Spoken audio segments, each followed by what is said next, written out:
Good morning students. Today I will solve some numerical problems based on plane mirror.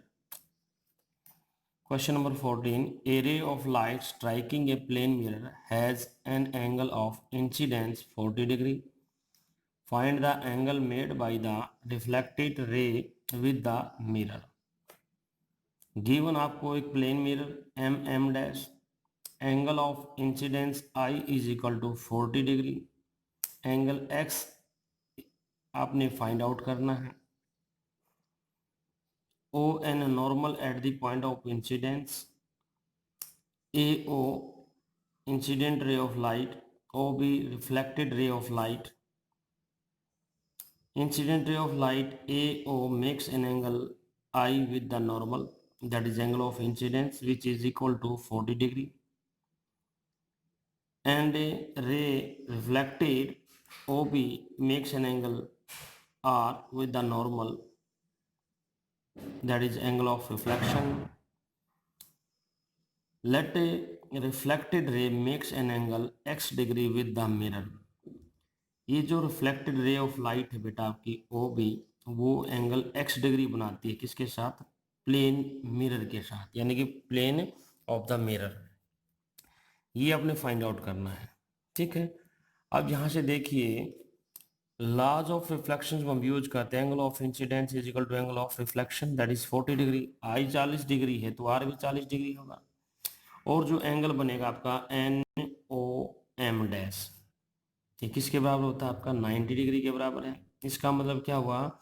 Angle r in angle of reflection and angle x degree is equal to 90 degree. Angle x degree is equal to 90 minus angle of reflection, that is 90 minus 40 degree, that is 50 degree. तो x की जो value आएगी बेटा वो क्या होगी आपकी? 50 degree. A girl is standing at a distance of 1 meter from a plane mirror. What is the distance of girl from her image? अब आपने एक प्रॉपर्टी पढ़ा था बेटा प्लेन मिरर के केस में. The distance of the image from the mirror is equal to distance of the object from the mirror.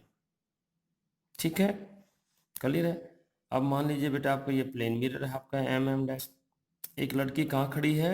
1 metre distance पे. कहाँ से? मिरर से. उसकी इमेज मिरर के पीछे बनेगी 1 मीटर पे ही बनेगी. वर्चुअल होगी, इरेक्ट होगी. ठीक है.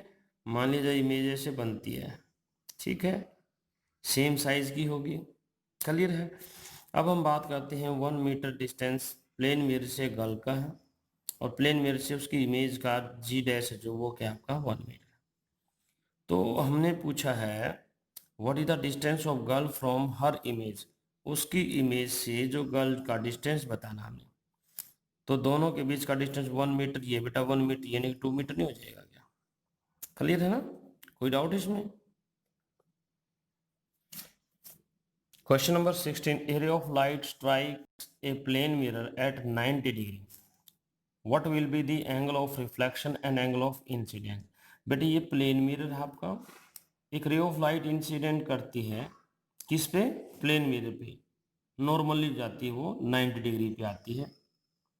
इसका मतलब क्या हुआ? इस पॉइंट पे हम नॉर्मल ड्रॉ करते हैं ना, वो नॉर्मल और इंसिडेंट रे ऑफ लाइट क्या आपस में पैरेलल नहीं होंगी?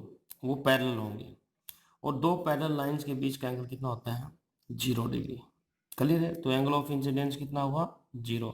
अगर हम लो भी यूज करते हैं एंगल ऑफ रिफ्लेक्शन क्या होगा? वो भी 0 डिग्री होगा. अब देखिए, जो रे ऑफ लाइट है किसी मिरर पे नॉर्मली फॉल करती है तो अपने पाथ को रिट्रेस करती है. इसका मतलब क्या है? जो रिफ्लेक्टेड रे ऑफ लाइट है और नॉर्मल के बीच में वो भी एंगल आपका 0 डिग्री. इसका मतलब क्या हुआ? Angle i is equal to 0, angle r is equal to 0. ठीक है. As incidence ray and reflected ray are along the normal. Normal के अलोंग होंगी बेटा वो. ठीक है. A ray of light strikes at a plane mirror at 90 degree. Trace the play path of the reflected ray. Reflected ray का हमने path को ट्रेस करना है. ये प्लेन मिरर है बेटा आपका एम डैश.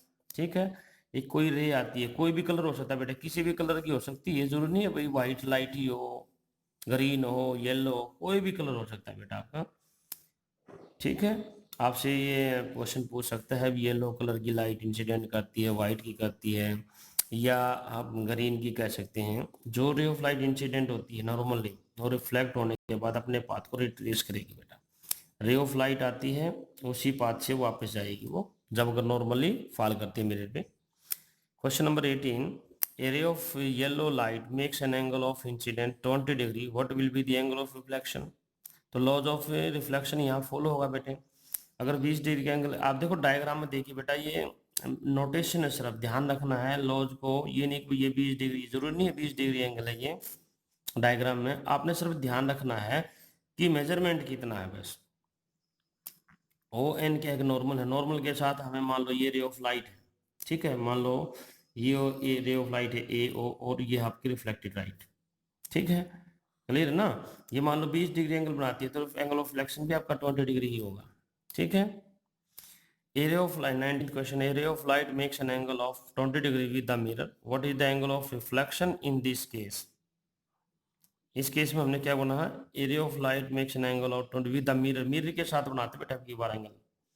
ये दो क्वेश्चन पूछ सकता है आपका, कई बार तो ये क्वेश्चन दे देगा आपको कोई नॉर्मल के साथ एंगल बनाती है तो मिरर के साथ पूछ लेगा, मिरर के साथ बनाती है तो नॉर्मल के साथ पूछ लेगा। तो ये सब ध्यान रखना बिल्कुल, ठीक है। और नॉर्मली फॉल करती है तो एंगल ऑफ इंसिडेंस और एंगल ऑफ रिफ्लेक्शन कितने होंगे, क्लियर है ना, ठीक है। तो यहाँ पे 20 प्लस आई जो बनेगा 90 डिग्री होगा ना बेटा, तो आई इज इक्वल टू क्या होगा, 90 माइनस 20 दैट इज 70 डिग्री हो जाएगा आपका, क्लियर है। तो ये क्वेश्चन आपने कर लेने बेटा, इससे रिलेटेड कोई भी क्वेश्चन आपका वो आप पूछ सकते हैं। और अब आपने इसमें जो स्फेरिकल मिरर के बारे में डिस्कस करना है, ठीक है, स्फेरिकल मिरर को पढ़िए आज। फिर भी कोई प्रॉब्लम है तो मुझसे कॉल करके आप पूछ सकते हैं, व्हाट आर स्फेरिकल मिरर्स, ठीक है। कॉन्वेक्स मिरर है, कनकेव मिरर है, इनके यूजेस हैं, ठीक है, मिरर फार्मूला है, रे डायग्राम्स हैं, ठीक है। कई बार क्वेश्चन पूछा जा सकता है कि ऑब्जेक्ट अगर पोल और प्रिंसिपल फोकस के बीच में रखा तो इमेज कहाँ बनेगी, इन्फिनिटी पे रखा तो इमेज कहाँ बनेगी, कई बार डायग्राम भी बनवा कर देख सकते हैं, ठीक है। तो आज से आपने ये स्फेरिकल मिरर को स्टडी करना है, फिर भी कोई प्रॉब्लम है तो आप मुझसे पूछ सकते हैं। Thank you.